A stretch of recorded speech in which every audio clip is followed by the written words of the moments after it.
ìròyìn kàyéfì ni ìròyìn yìí o. Ọmọ tí ó dáná sun ìyá ìyá rẹ̀ ní ìpínlẹ̀ Jigawa.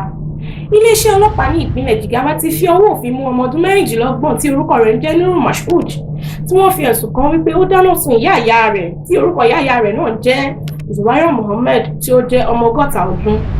Àwọn oníròyìn jábọ̀ ní ọjọ́ Àìkú pé ìyáàfin Muhammad ti ṣàlàyé léraléra lórí ìrísí tí ọmọ rẹ̀ àti ipò ìlera ọpọlọ ẹni tí a sọ pé ó ní àrùn ọpọlọ.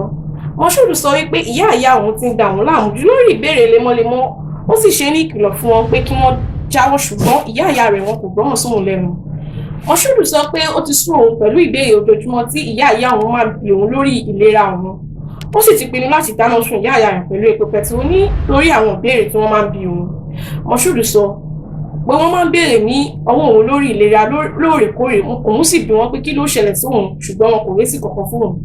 Nǹkan tó fi mú òun pinnu láti ọkàn òun pé òun yóò dáná sun wọ́n pẹ̀lú epo pẹtiró. Agbẹnusọ fún iléeṣẹ́ ọlọ́pàá ní ìpínlẹ̀ Jigawa Shisu Lawan Adamu, ẹni tí ó fi ìdí ìṣẹ̀lẹ̀ burúkú náà múlẹ̀ fún akọ̀ròyìn wa, sọ pé ìwádìí alákọ̀ọ́kọ́ fi hàn pé afurasí náà tí àrùn ọpọlọ ń bá fíra ti ń gba ìtọ́jú ní ilé ìwòsàn alárùn ọpọlọ. Nuru Mashood, ọmọ ọdún 16, lọ sí ilé àwọn ẹbí rẹ̀ pẹ̀lú jálẹ̀ epo, ó sì dá sí ìyá ìyá rẹ̀ Zuwaira Muhammad, ó dá sí ìyá 60 ọdún lára tí ó sì dáná sun wọ́n. Gẹ́gẹ́ bí ó ti sọ, ẹni tí ìṣẹ̀lẹ̀ náà ṣẹlẹ̀ sí lákọ̀ọ́kọ́ tí ó ń gba ìtọ́jú ní ilé ìwòsàn kan.